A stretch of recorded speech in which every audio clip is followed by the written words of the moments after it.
Welcome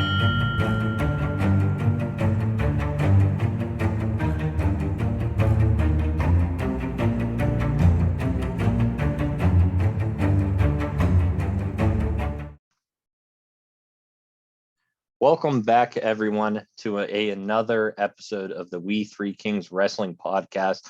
How are you guys doing? I'm your host, Ben Mostar, along with me, Brandon King. And we got Troy Cook back for this one. Great to have him. If you haven't listened yet, we put out our first episode of season 2, start out the year last week. It was pretty good. Got some good reviews on YouTube as we branched out to YouTube. If you want to check out what we are doing this year and what we're trying to do to get ourselves out there, go check out that first episode either on Anchor or YouTube, Spotify, you name it. Just search We Three Kings Wrestling and you'll find it. The YouTube is, again, a new addition, We Three Kings Wrestling. We've added a couple videos on there. The one video of CM Punk roasting WWE just checked about 34,000 views on that one, so that's pretty cool. And eventually what we plan on doing is showing our faces on there, and hopefully getting on some guest stars to be on the podcast. So make sure you subscribe so you don't miss anything on YouTube, as well as follow us on our social media pages. We're on Instagram, We Three Kings Wrestling, and on Twitter, We Three Kings Pod, P-O-D. So we got a good one for you tonight for episode 2. We're going to break down AEW, WWE, and we're going to get into some Royal Rumble odds, some Royal Rumble predictions on who we might think will come back, and some surprises from Monday Night Raw this past week that kind of caught a bunch of people off guard. So that's what we got for you in this episode. So hopefully you enjoy it. And we're going to get started with AEW. Usually we end with AEW, but we're going to start with it this week. And let's talk about the AEW TNT Championship, because something news happened with that.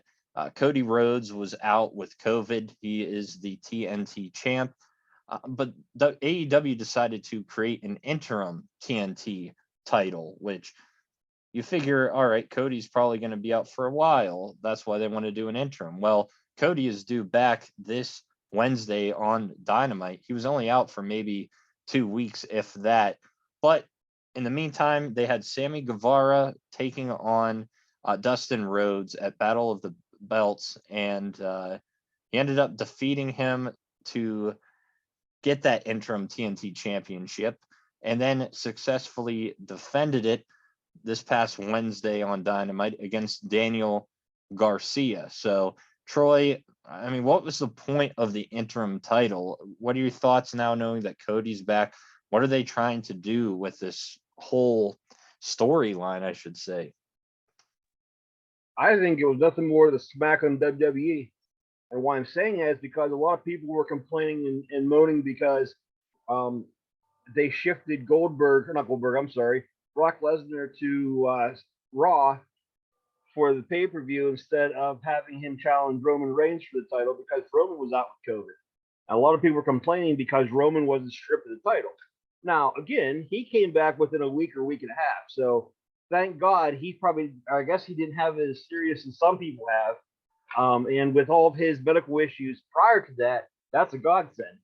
But I think AEW came up with this idea of an interim champion as a way of showing their fans, well, look, we're not going to hide our titles. We're not going to hide our champions. We're going to find somebody else in the meantime.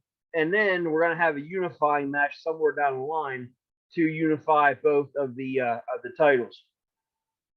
I'm not sure what I think of that theory. The old WWF had a compete clause that you had to defend your title within 30 days or you'd be stripped of it. I'm not sure if that's still in effect. They probably don't know either. They would dig that out as a plot point if they needed it, or if they thought about it, or if they remembered it. But I'm not sure that's in effect right now. But I think AEW just wanted to have another champion in the meantime, in case Cody didn't come back right away, and they didn't want to strip him of the title.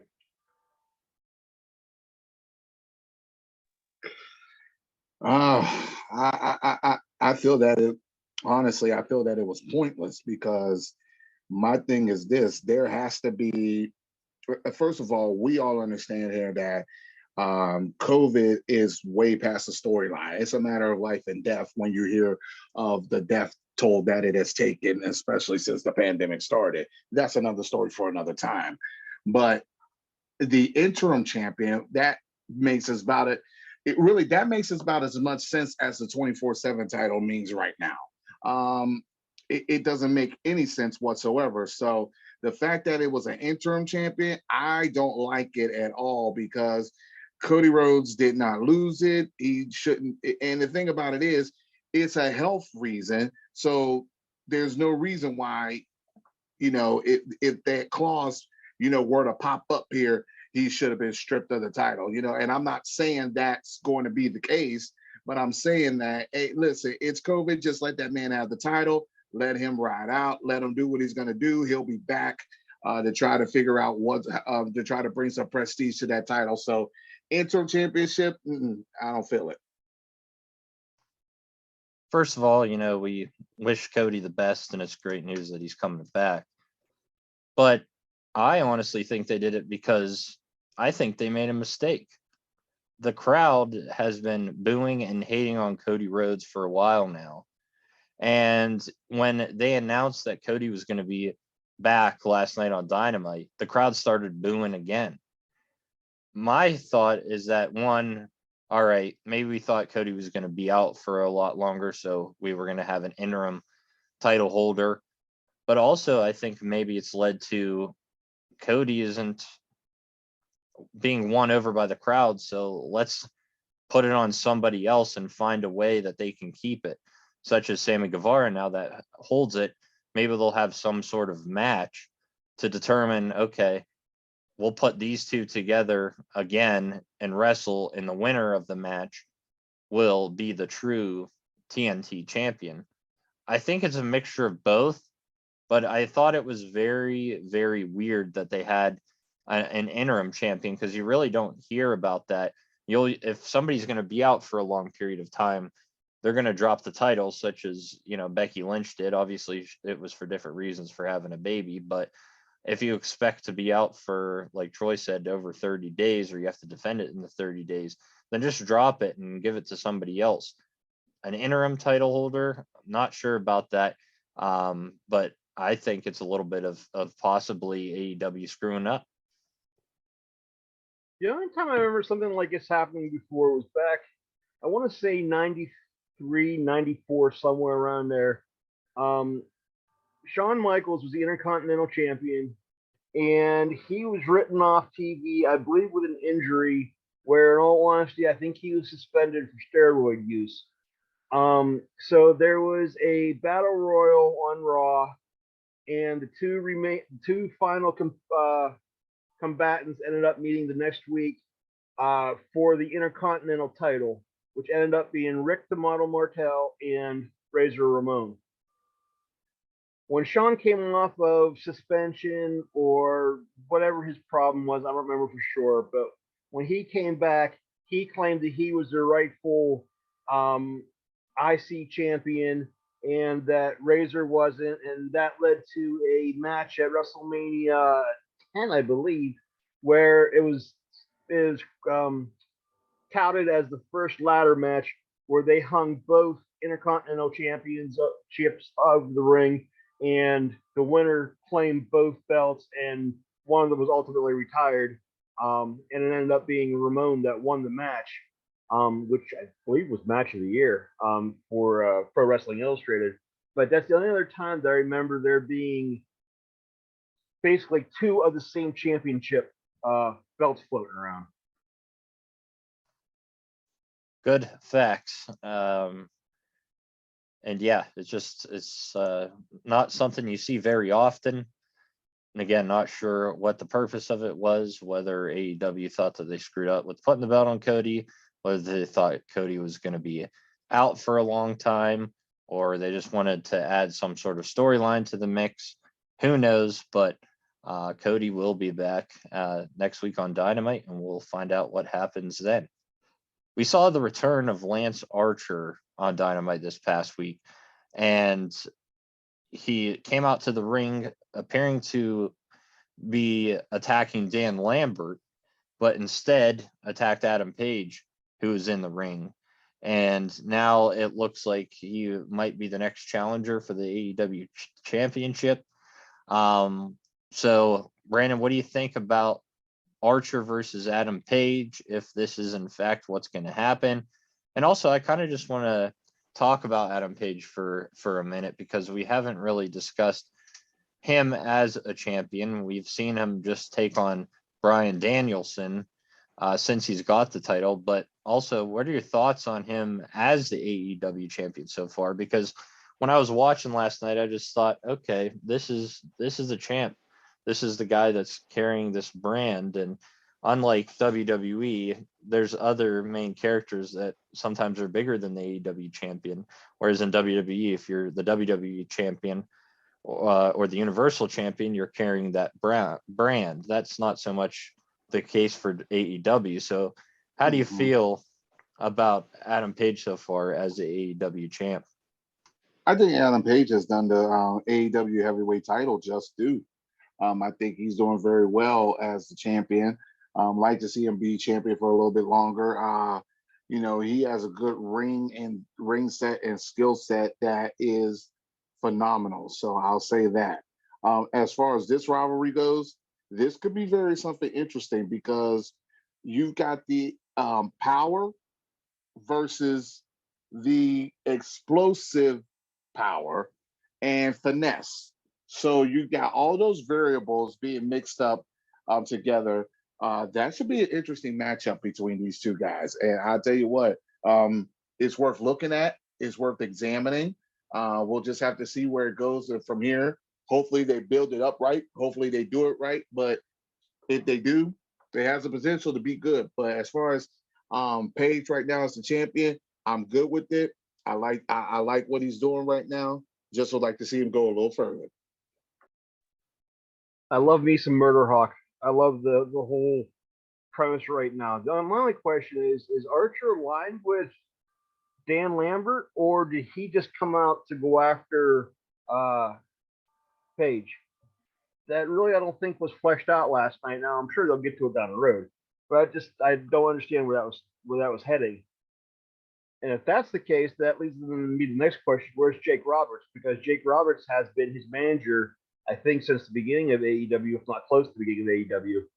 So, is the Snake having health problems again, or God forbid, did he fall off the wagon again and is having alcohol or drug problems? I don't think that's the case, because I don't remember seeing anywhere, and that's a storyline that people like to run with for some apparent reason. So I'm thinking that's not it, but I'd like to know where Roberts is at. As for Page, I have absolutely no issue with him being world champion for AEW, and I think he's a great choice. As I've said on here numerous times, I have a fear for AEW taking the WWE stars that were released, let go, decide not to resign, whatever, and pushing them to the top. Page got his start in ROH and I believe maybe New Japan or IJW. I don't remember which one for sure, but he's not necessarily like a rookie in regards to AEW. But this is the first big brand, and this is one of the stars that they built the company around. So I love the fact that AEW is using one of their homegrown stars and not a reject from WWE to be the face of the company and the brand holder right now. Yeah, excuse me. First off, I think Adam Page has done well so far. The matches were done fairly well, besides the draw. I think that was kind of a boring way to finish it, but it added to a rematch between him and Bryan Danielson. I think he's a talented wrestler. I'm not sure if he's won it over as being the head of the brand. I don't know how if he was in WWE and he was the WWE champion, if I would say, oh yeah, he could carry a brand. I don't know if he's there yet, but I think he's done a good enough job over on AEW to make a case, and he's definitely talented in the ring. I think bringing back Lance Archer is very interesting because it just puts a powerhouse of a wrestler in Archer versus Adam Page, who is very talented and has a lot of good ring awareness and smarts in the ring. So when that happened last night, surprised to see Lance Archer return, but definitely a cool storyline, and nice that they might be turning away from Daniel or Bryan Danielson for a while, and to give Page a little bit more of a challenge and a bigger opponent in Archer. We also saw Brody King debut last night. He's from Ring of Honor, and he's part of the House of Black with Malachi Black, it appears, as he appeared in the ring out of the dark with Malachi. So it'll be interesting to see what he does. I know I've heard a lot of people that watch Ring of Honor think that he's a very talented wrestler and that he's really good. So we'll see what he brings to AEW. But interesting on a Wednesday in January that we get a return and a debut of a wrestler on the show. So overall, though, I've talked to you guys already. We weren't too big of a fans of the show last night, but AEW is kind of due for an average show. So they got a lot leading up coming in the future here, and we'll continue to bring you the latest news and talk from AEW. So move on to WWE. Let's talk about Raw from the other night. And all I should say is surprise, surprise, surprise, all across the board. First, Alpha Academy took on RK Bro for the Raw tag titles, and they defeated RK Bro. They are now the new tag team champions. Excuse me. Dewdrop and Liv Morgan, Bianca Belair were in a triple threat match where the winner becomes the number one contender to Becky Lynch's Raw's Women's Championship. And the most unlikely character out of that one, superstar, I should say, was Dewdrop, who is now the number one contender. Surprise, surprise. And Nikki Ash turned on Rhea Ripley. I think a lot of people were thinking it would happen the other way, but Nikki Ash looks like she's a heel now after attacking Rhea Ripley in the ring. Another surprise.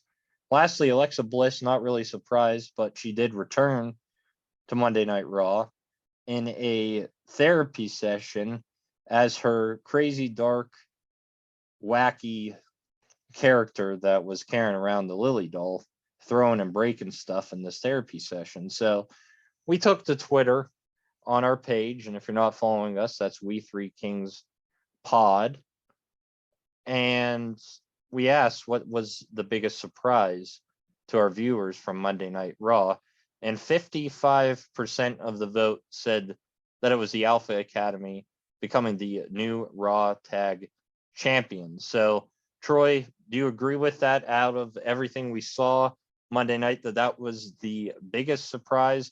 Also, what are your thoughts on all these surprises that we got on Monday Night Raw? Where does it go from here with RK Bro especially?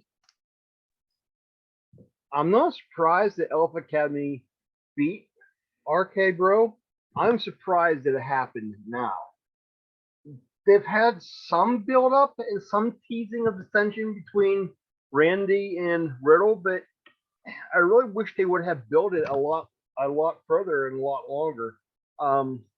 This is another case of WWE pulling the trigger on a storyline before I think it was completely cooked or completely baked right. We'll see. I expect this to completely blow up at the Royal Rumble, and my prediction is that it's going to be another swerve where everybody's going to expect Orton to turn on Riddle because Orton's forever flip-flopping between face and heel. But I honestly expect it to be Riddle to turn on Orton and probably cost him the Royal Rumble, or at least throw him out. As for Dewdrop, I think they're treading water until WrestleMania to give Becky a suitable opponent. Apparently, the Liv Morgan experiment is done and over with now. I think they moved on to Dewdrop, but I ultimately think it's going to come around to Becky and Bianca at WrestleMania. I wouldn't be surprised if Dewdrop ends up having a decent run or decent feud, but I would be surprised if she ends up winning the title. That begs the question then: who's the face and who's the heel? Because Becky's still struggling as a heel, and she's still getting a lot of cheers and a lot of applaud and a lot of praise from the fans. I still think this heel turn is not working the way it was supposed to. So is she going to be the face in this storyline, or is it going to be Dewdrop? I don't know. I just wish that they would get the stupid looking goats, stuffed animals off of Becky's ring gear. It's stupid. The Beanie Baby phase is over, folks. As for Nikki Ash and Rhea Ripley breaking up, don't care. I'm hoping now, since Karrion Kross is gone, that Nikki can go back to being Nikki Cross instead of Nikki almost a superhero, because I'm very seriously convinced that that's why they changed her name to first place, because they didn't want to confuse her with Karrion Kross. But that's no longer an issue. So hopefully she goes back to being the insane Nikki Cross that was part of Sanity and was just a maniac and a nut in the ring. I was very upset and disappointed with Alexa Bliss. I was kind of hoping that this stupid Fiend Light or Fiend Female storyline was over with. Apparently it's not. I wouldn't be surprised if they dig the Lily doll back up again and have his head sewed back on or something stupid. The only reason why I'm thinking that's a possibility is when the three of us went to the WWE house show over Christmas, they were still selling the Lily doll. So I don't know if they were cleaning out the proverbial closets at the headquarters and just getting all the merchandise out there to get rid of it, or if there's something else being planned for that doll/character. I guess we'll have to wait and see with that one, but I was disappointed with the fact that she came back as the possessed demon child or whatever it is she's supposed to be. I think I covered everything that Ben brought up, but Raw's been better than it was last fall and last summer, but I still think it is a very, very vanilla product and very mediocre at best.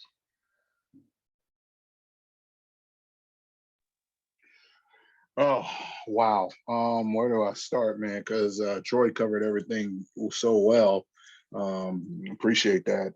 But what I will say is that the only thing that I found surprising was the fact that RK Bro lost the titles.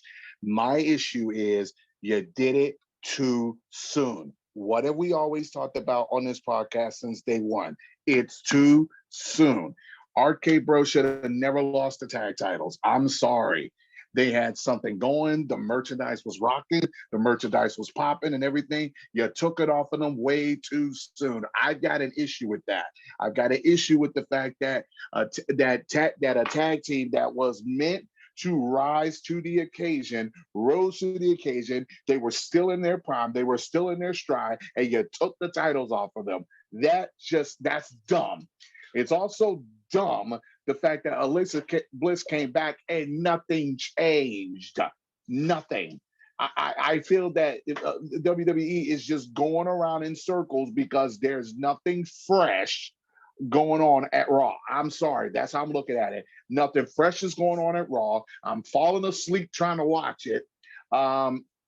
Even though SmackDown's not doing any better, SmackDown at least will catch your interest. Raw will not at all. I'm sorry. And the fact that Dewdrop won, that's going to make the Raw Women's Championship match at Royal Rumble suck, because Becky Lynch is just terrible when it comes to being the heel. Dewdrop's no better. They pushed her right away. This is the whole thing is just a cluster buck, and their minds is in bum freak Egypt somewhere. So I don't know what they're doing right now, but I was not pleased with Raw at all because it's too soon to do everything. You could have did it at WrestleMania. You could have did it after WrestleMania. But the fact that you did it before the Royal Rumble, what was the point? It was stupid. I should probably just keep quiet and let you dish it out, Brandon. I don't disagree with either of you. The whole RK Bro Alpha Academy thing just did not make any sense to do it right now. Why on a random Monday night in January do you have them lose the titles? The only thing that I could see is that they're building something big for the Rumble, and that's something to the sound of Riddle throwing out Randy, or Randy throwing out Riddle in some way to start a feud between the two for WrestleMania, which a lot of people are expecting. But it's just weird that it happened now. Like, I could have seen them go to the Rumble and lose at the Rumble, causing frustration, then getting into the Rumble match and, this happening where they're turning on each other or one turns on the other. But I was very shocked that it was on a random Monday night. As far as Dewdrop, whatever, like Brandon said, this is going to be a boring match at Royal Rumble. I don't know why they did it. I guess it's just a filler. They want to save those two talents, especially Bianca Belair, for a match at WrestleMania, which I'm okay with. But unless you have a women's superstar come back and win at the Rumble, that could be a different story, which we'll get to here shortly. Alexa Bliss, kind of funny when she was in the therapy session room, but still, I was hoping for her old self to be back and to squash that gimmick she has now, since there's no Fiend. And lastly, not really surprised Nikki turned on Rhea. I thought that's where they were going. But I'm sure a lot of the viewers thought it would be Rhea turning against Nikki, but whatever. I really wasn't a fan of Nikki almost superhero at all. Nikki Cross, I was. So if they lose the gimmick, maybe that'll be a lot better to the viewers. And hopefully that's where they're headed. Otherwise, she's going to get a lot of hate. But people are already booing her already as a face, so not much is going to change as a heel if she keeps that gimmick. So nonetheless, surprises across the board on Monday Night Raw. And again, just crazy how some of these things were written. And the big question I have is why this random Monday night in January. But we'll move on from that. Let's talk about Big E. There was a Wait a minute. Hold on. Something just came to me. Did they pull the stops out this Monday night trying to get viewership because of the college football championship game? That could be. I wonder. It's some reason it just hit me now that I wonder if that's what it was. That is not a bad idea. They always try to pull something out big when a big Monday Night Football game's on to get the viewership in the NFL. So maybe for the college championship, they thought that right there. What do you think, Brandon? Well, I'm not gonna disagree with Troy right there, because I just had another thought. So since we're playing thoughts here, let me tag one more. In a couple weeks, we've got the Winter Olympics coming up. Are they going to start doing more stuff then to try to get viewership, to try to take you away from the Winter Olympics? That's a possibility. So the fact of Troy's theory, that's very plausible. So I'm inclined to roll with that. But again, even if that's the case, it was still stupid. And it wasn't like that was a main event to lose it. It was just one of the mid matches, I think. I don't even know if it might have been the first match that they had. I can't recall, but it was toward the beginning. So weird that they would have had it then, but I definitely see that as being plausible, that that's the reason why they did it. So Interesting theory. And again, I think we were expecting this to happen at some point, but surprised that it happened then. But that might be why, because of the college national championship. But let's talk about Big E now and his run as WWE champion, because we saw him lose at day one in the fatal 5-way match to Brock Lesnar. On Monday, we saw him lose to Seth Rollins.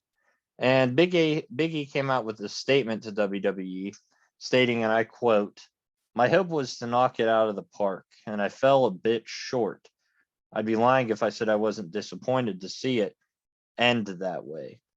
So, Brandon, what are your thoughts on this statement and your thoughts on his run as WWE champion? Because we've had talks recently about how we thought he did carrying a brand, but after this statement comes out, I mean, what do you think about what Big E said?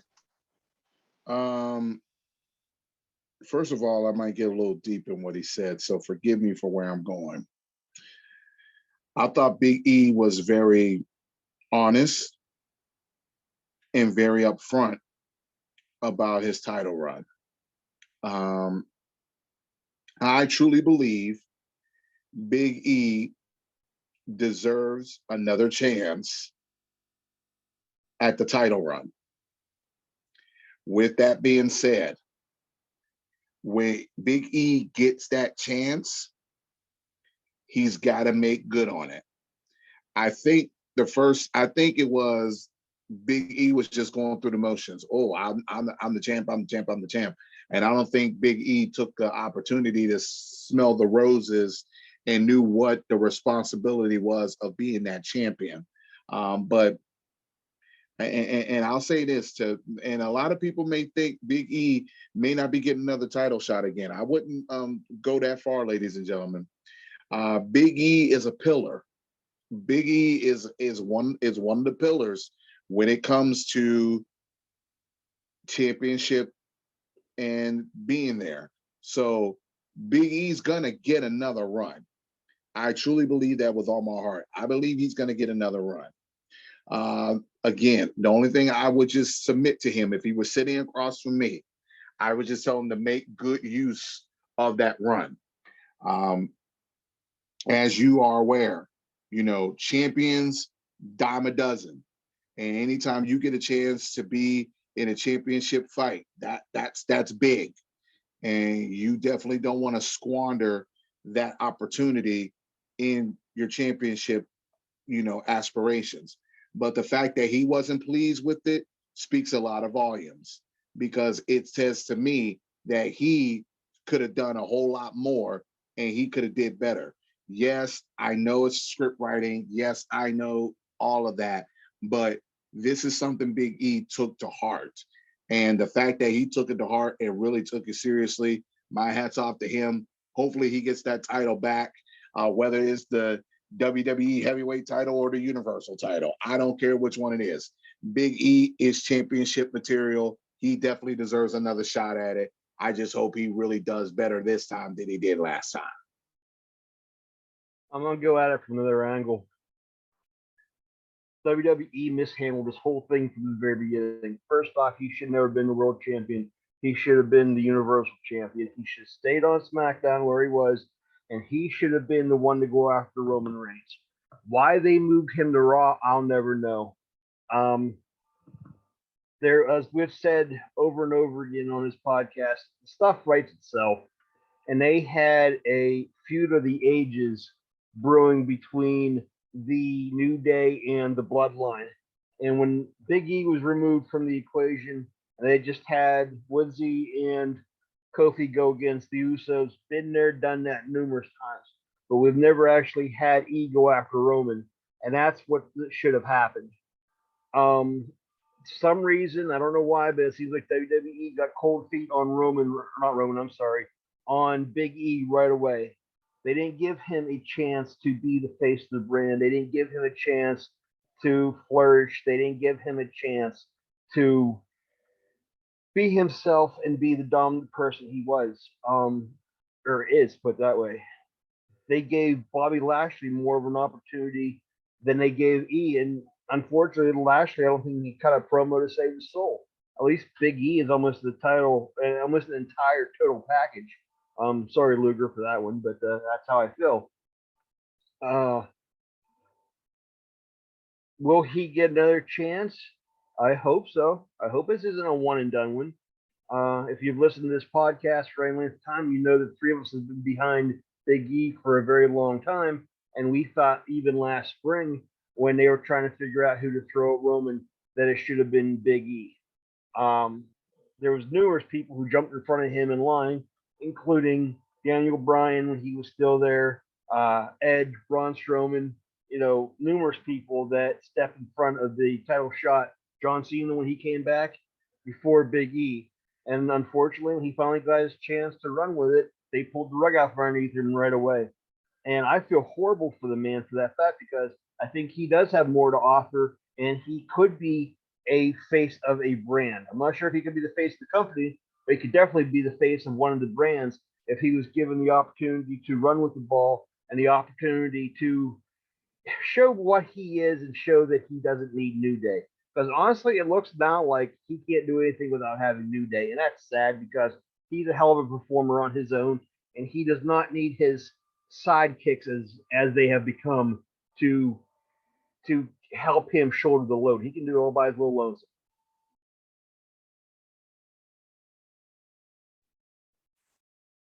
First of all, like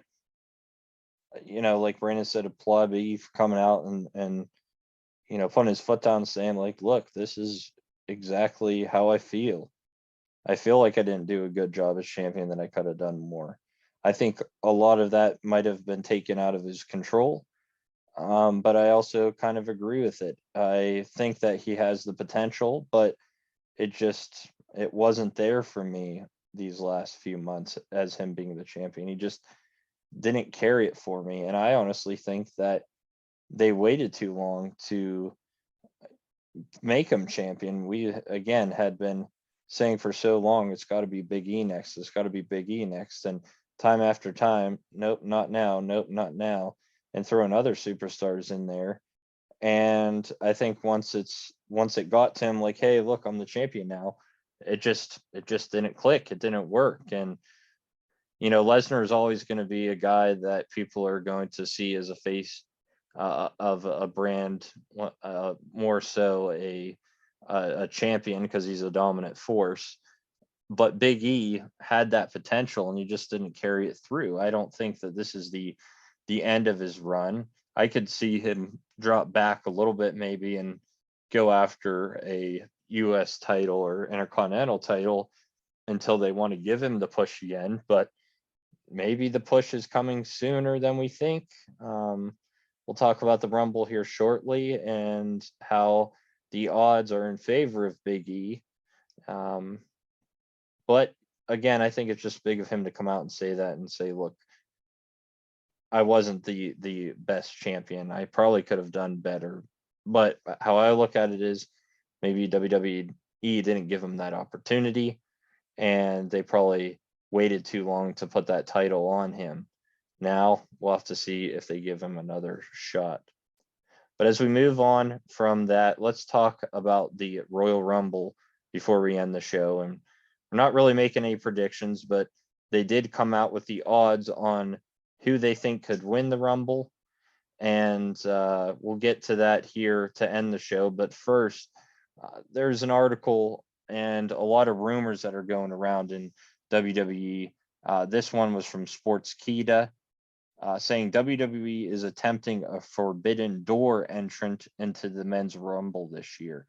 This means that they expect a wrestler that's not signed with WWE to make an appearance, such as a superstar from another company like AEW, Ring of Honor, Impact, you name it. WWE announced that Mickie James would be a participant in the women's Royal Rumble match, who is the Impact champion, the women's Impact champion, which is very surprising to see her be in the Rumble, because we've never really seen anything like that when they announced that last week. So, Troy, do you like this idea of them possibly bringing in a superstar from another company And if so, who is someone that you would like to appear in the Men's Royal Rumble? I know we've had some talk this week on who we think might make it, but who would you like to see be that entrant into the Rumble? I don't have an issue with the forbidden door or the hidden door, whatever hell it's referred to, but I think it is foolish to think that it's going to be someone from AEW. There's too much of an issue right now, too much of a Cold War right now going on between WWE and AEW to think that someone from there would be coming over. If it'd be anybody from AEW, which I don't think it's going to be, I would think it'd possibly be Jericho. But he's the only one I could think of right now that would go over because they're not going to, AEW's not going to sacrifice one of their bigger stars for WWE to be thrown out of the ring and not given much of a chance. I've also heard rumors that Jericho might be one of the odd men out when it comes down to when contracts are given out again for AEW, and that he may not be there very long. I think it's quite ironic that when AEW was put together, it was him, or it was Jericho, it was Cody, it was the Bucks, it was Omega, but who was the one that got left out being a what do they call them? Not co-general manager, but one of the head or vice presidents or whatever they were. Jericho does not have a title where the other ones did. And they were all in together. I found that weird from the very beginning. So from an AEW standpoint, I don't think it's going to happen. Number one. Number two, if it does, it's Jericho. I'm looking someone in the lines of maybe a Moose from Impact or a Matt Cardona from Impact, which is actually the former Zack Ryder. Someone of that ilk, or maybe a returning star, as in like a Braun Strowman, or maybe the Fiend. If he'd come back as a Fiend, that would explain why Alexa Bliss came back as the evil pixie or whatever she's supposed to be. Like I said, they could take that and run with it again, I guess. But that's my thought. It'd be someone like Cardona or like Moose, or someone not signed to anywhere right now. But I think if you're expecting an AEW star, especially one of their homegrown talents, I think you're going to be sadly mistaken. I don't know. This Royal Rumble's a who's who. I can tell you two people I don't expect in the Royal Rumble: Stone Cold Steve Austin and The Undertaker. I don't expect those two in there. Maybe Kane might make a surprise entrance. I don't know. It's always possible. But it's just one of those things that we'll just have to wait and see. We never know. And so we're not going to sit here and speculate. But again, it's just one of those ordeals where we don't know who it is. We're not sure who it is. It could be anybody. Right now, I'm thinking maybe it could be Rob Van Dam. I don't know if he's under contract or not. I think he might be a free agent. I don't know.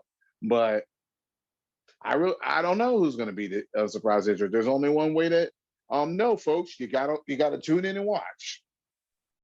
You're gonna have someone come back for nostalgia purposes, aka a Rob Van Dam, like Brando just said, or a Kevin Nash, or Booker T, or JBL, or I guess even to an extent Kane fits this category now. But whoever these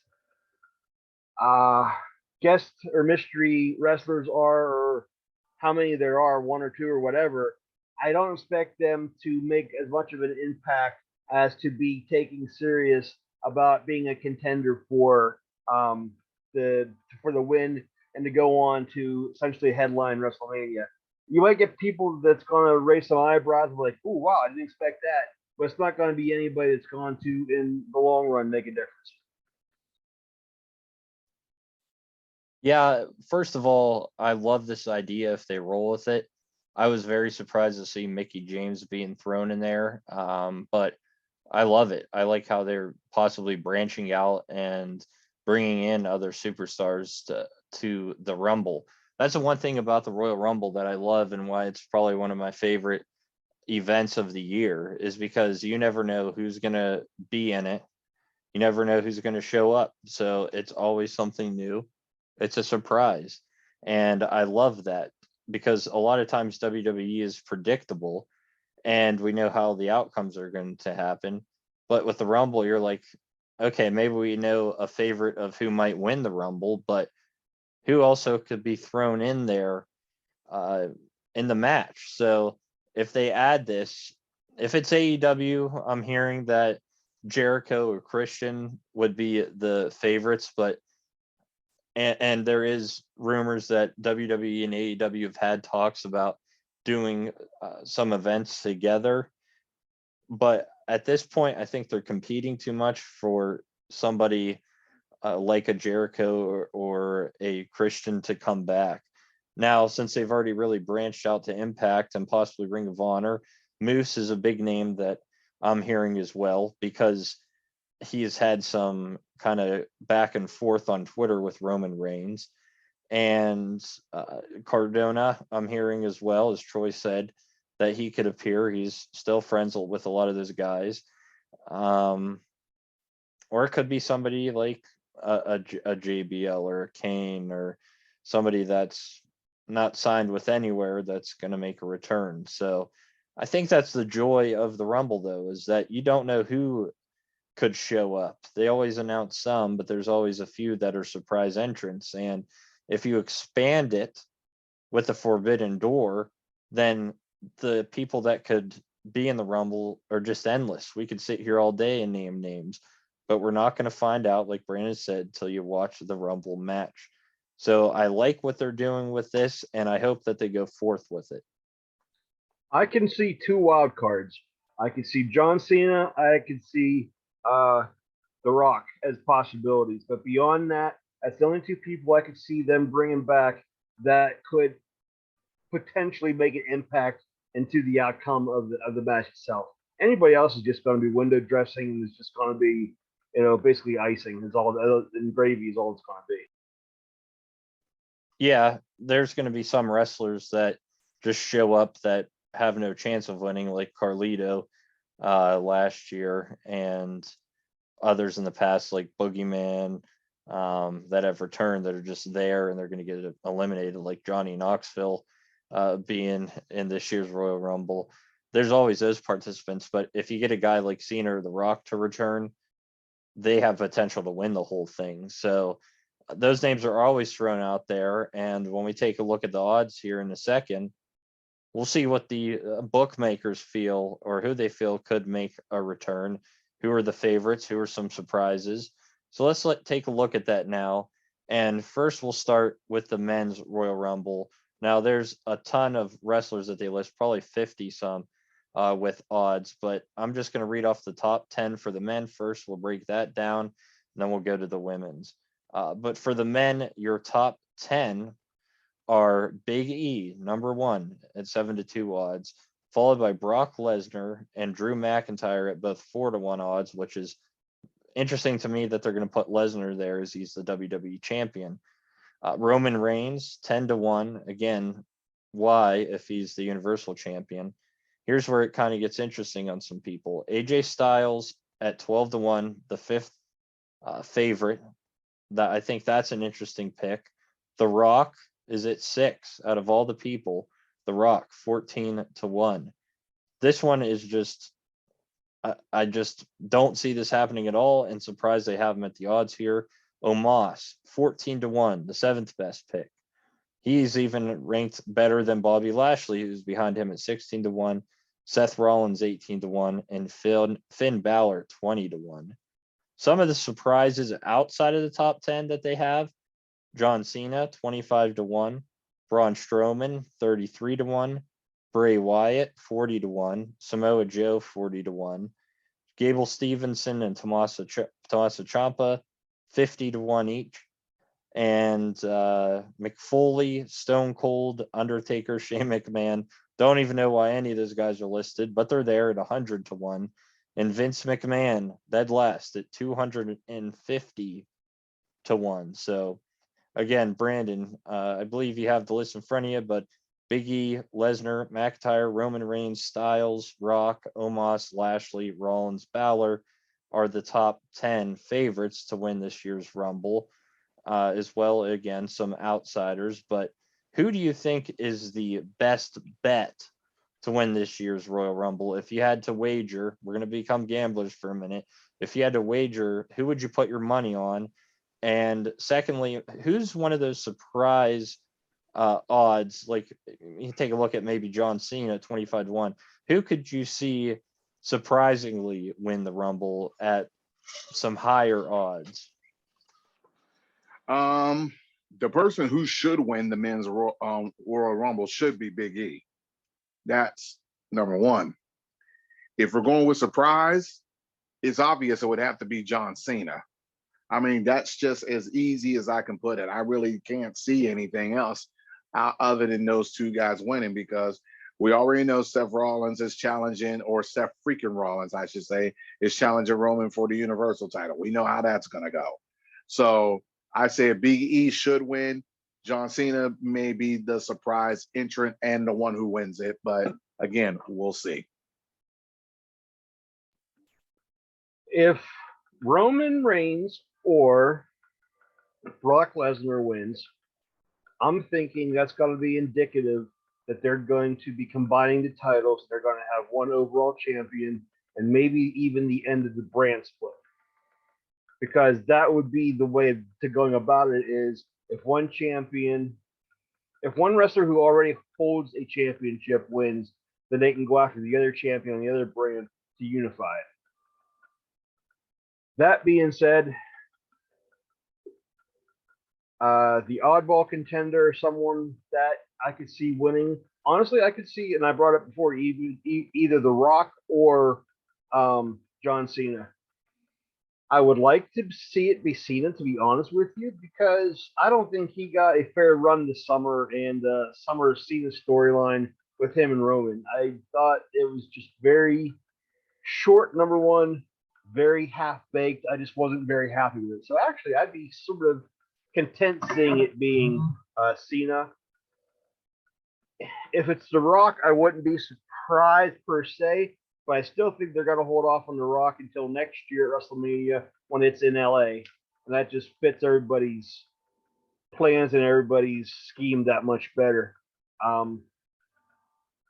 So, yeah, that's my input on those two, is the fact that if it's either Roman or Lesnar, they're going to be combining the belts. Or if it is anybody else, any of the oddballs, it's going to be either Cena or Rock.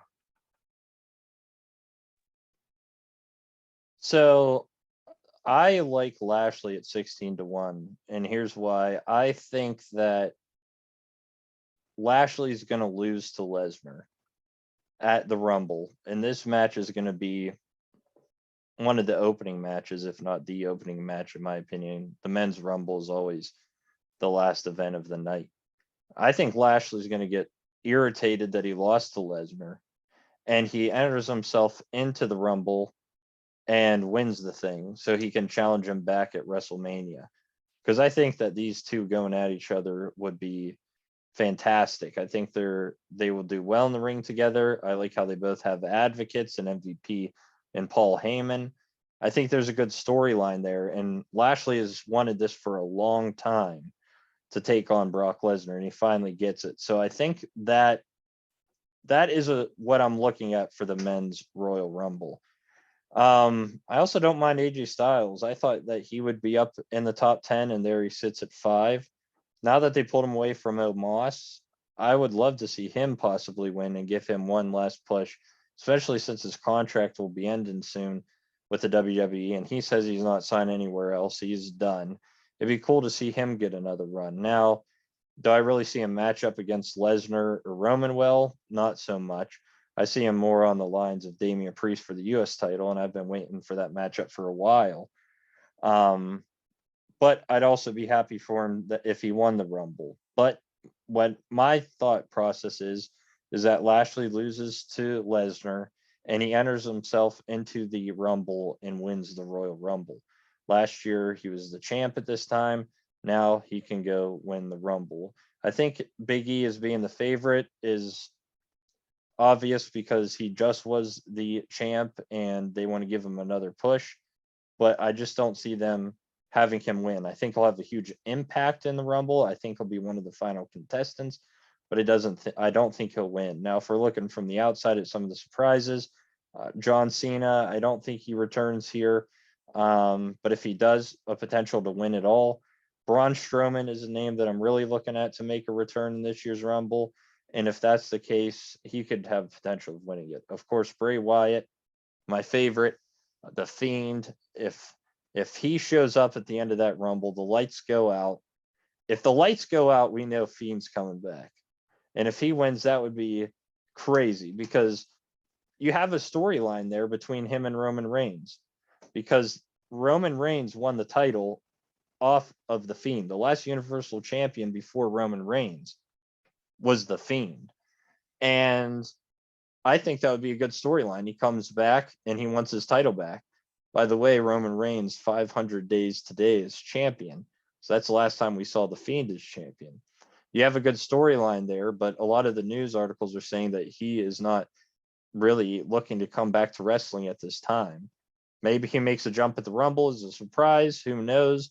But if he shows up as himself or the Fiend, I think he's got a big chance of winning it. So a lot of surprises this year, but if I'm placing a bet, I'd probably take Lashley at 16-1 because I could write a story for it. But anything can happen. That's why you just got to watch the Royal Rumble. Let's move on to the women's side to close out this week's podcast. And surprise, surprise on who the favorite is. Bianca Belair at 4-1. Obviously deserving to be number one. She put on a show last year, main eventing WrestleMania, taking on Sasha Banks and winning the championship. Does she do it again? I don't know, but she is the favorite. Number two is somebody that I expect to return at the Rumble. I think all of us do. But surprising at number two is Bayley at 9-2 odds, followed by Rhea Ripley at 8-1, Sasha Banks 8-1, Alexa Bliss, who's already just returned at 9-1, Raquel Gonzalez 10-1, Charlotte Flair 12-1. These next two are interesting. Paige at 14-1 and Asuka, who I expect to return at the Rumble as well, with Bayley 16-1 and Liv Morgan at 10-1. Some of the surprises outside of the top 10: Trish Stratus 50-1, Beth Phoenix 66-1, Lacey Evans 66-1, Lita, Mickey James, they are also at that 66-1. The Bella Twins are both at 80-1. Kelly, Michelle McCool 100-1, and Stephanie McMahon 250-1. So I don't know why they like the McMahon so much showing up, but they have them there.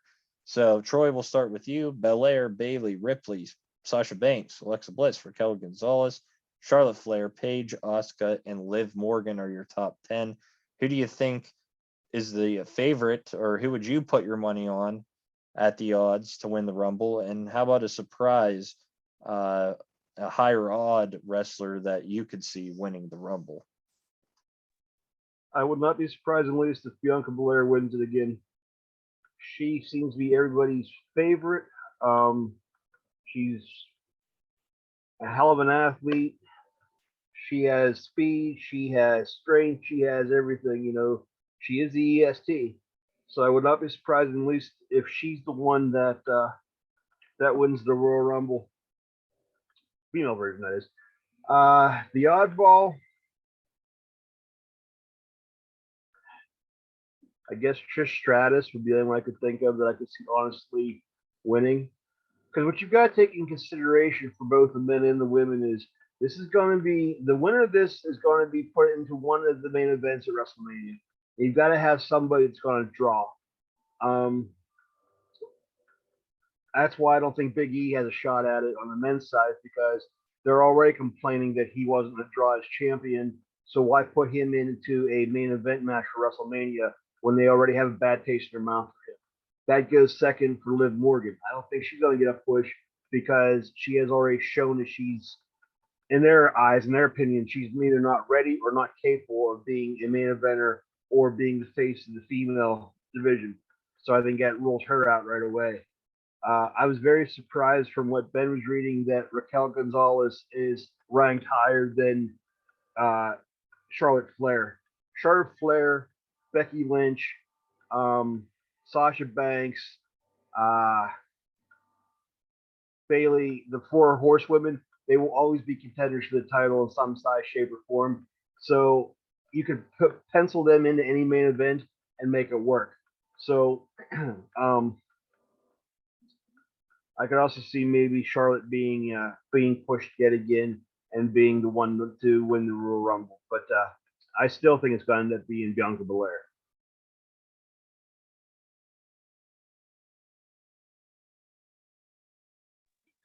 Well, you already know where I'm going. I love me some Bianca Belair. I do. That girl is tough. That girl's vicious. That girl's doing her thing right now.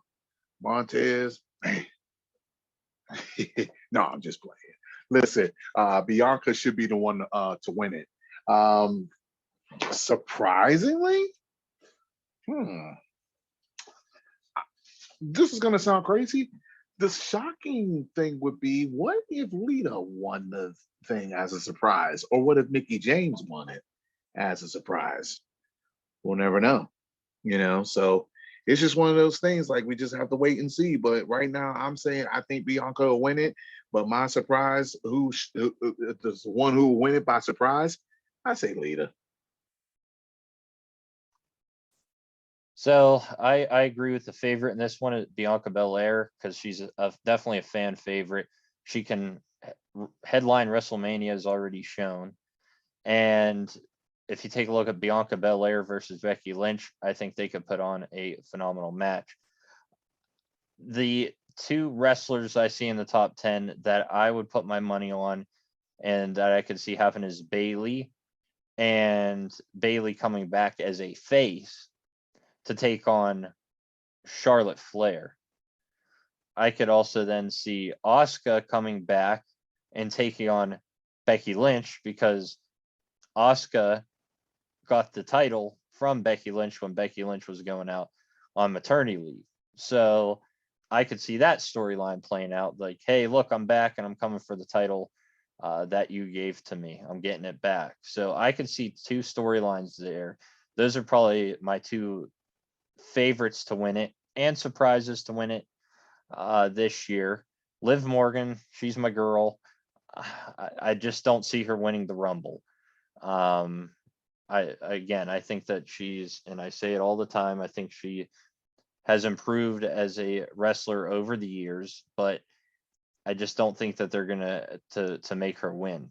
I would be happy if she won, but I see Bailey coming back and winning it, or Asuka. Surprises, Trish Stratus maybe, but a lot of the outside top 10 wrestlers, besides some that are like pretty close outside of the top 10, might have a chance of winning it. But I truly think it's going to be one of these top women wrestlers that we said in the top 10 that are winning it. I don't think any of the surprises that are coming back, such as Mickey James, Trish Stratus, the Bella Twins, I don't think any of them are going to win it.